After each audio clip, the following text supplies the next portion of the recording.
माँ, मुझे शादी नहीं करनी। चलो चलो लाली बिटिया, जल्दी से तैयार हो जाओ, तुम्हें देखने के लिए मेहमान आ रहे हैं। माँ प्लीज मान जाए ना। नहीं नहीं लाली, बस अब तुमने कुछ नहीं कहना। कुछ देर में लाली चिड़िया को देखने के लिए मेहमान आ जाते हैं। कालू कौवी और कालू कौवा दोनों लाली बिटिया को देखने के लिए आते हैं। बुलाए ना अपनी बिटिया को। जी जी, बस आती है। लाली बिटिया बाहर आओ। लाली चिड़िया सबके सामने आ जाती है। फिर कालू कौवा और कालू कौवी लाली चिड़िया को पसंद कर लेते हैं। हमें आपकी बिटिया बहुत पसंद आई जी, तो अब तारीख मुकर्रर कर लेते हैं। जी जी कालू बहन, आप ठीक कह रही हैं, लेकिन मैं चाहती हूँ कि मेरी बेटी आपके बेटे से एक दफा मुलाकात कर ले। उफ तौबा करें बहन, ये बात आपने कैसे कर दी? हम अभी इतने एडवांस नहीं हुए।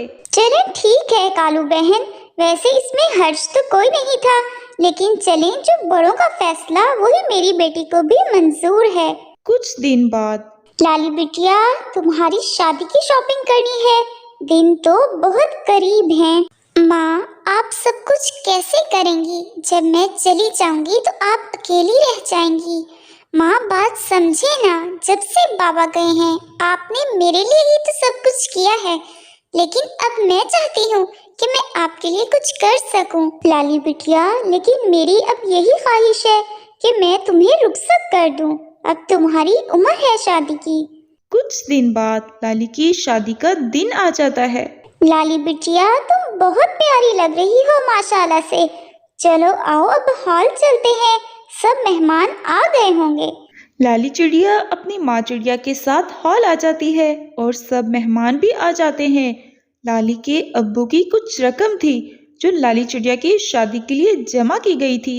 उसी से लाली की माँ लाली चिड़िया की शादी की सारी तैयारी करती है। सब बैठे होते हैं। लाली के निकाह का वक्त होता है।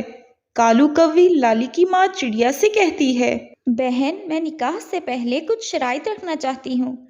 आपको मेरे बेटे को एक गाड़ी देनी होगी और जिस घर में आप रहती हैं वो घर मेरे बेटे के नाम करना होगा। ये क्या बात हुई बहन? ये वक्त नहीं है इन बातों का। मैं आपको अपनी पढ़ी लिखी बेटी दे रही हूँ, हुनरमंद है, हर काम करना जानती है। ये कैसी शराइत हुई? अगर आपको ये शराइत मनाना थी तो आपको ये बात अब नहीं, पहले तय करनी चाहिए थी। ठीक है बहन, हम बारात लेकर चले जाते हैं अगर आप हमारी शराइत नहीं मान सकती। कालू बहन, आप ये क्या कह रही हैं? मेरी बेटी दुल्हन बनी बैठी है, सब मेहमान देख रहे हैं। इस तरह बहस चलती रही, लेकिन कोई भी हल ना निकल सका। कालू कौवी अपनी बात से न पीछे हटी और फिर बारात लेकर चली गई। लाली की माँ चिड़िया ये बात बर्दाश्त न कर सकी और उनको हार्ट अटैक आ गया। लाली फिर अपनी माँ को अस्पताल लेकर गई। इलाज के बाद वो घर वापस आए। लाली की माँ चिड़िया से कहने लगी, बिटिया, मुझे माफ कर दो, मैंने ऐसे लाजी लोगों में तुम्हारा रिश्ता करवाया, मैं नहीं जानती थी। माँ, आप ऐसे क्यों कह रही हैं? ये तो बहुत अच्छा हो गया कि उनकी हकीकत हमें पहले पता लग गई। जो होता है अच्छे के लिए होता है। माँ, मैं वैसे भी आपको अकेले छोड़कर नहीं जाना चाहती थी।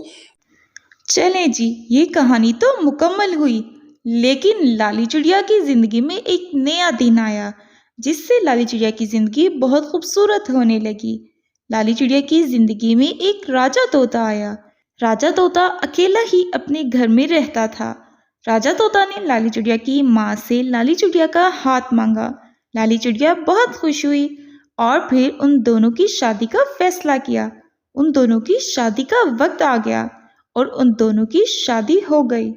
अब लाली चिड़िया राजा तोता के साथ अपने माँ के घर रहने का ही फैसला कर चुकी थी और राजा तोता भी अकेला होने की वजह से लाली चिड़िया की हर बात मानने के लिए तैयार था। तो दोस्तों, अगर आप इसी तरह की मज़े मज़े की कहानियाँ देखना और सुनना चाहते हैं तो इस चैनल को सब्सक्राइब करें, वीडियो को लाइक करें और अपने फ्रेंड्स के साथ जल्दी से शेयर करें।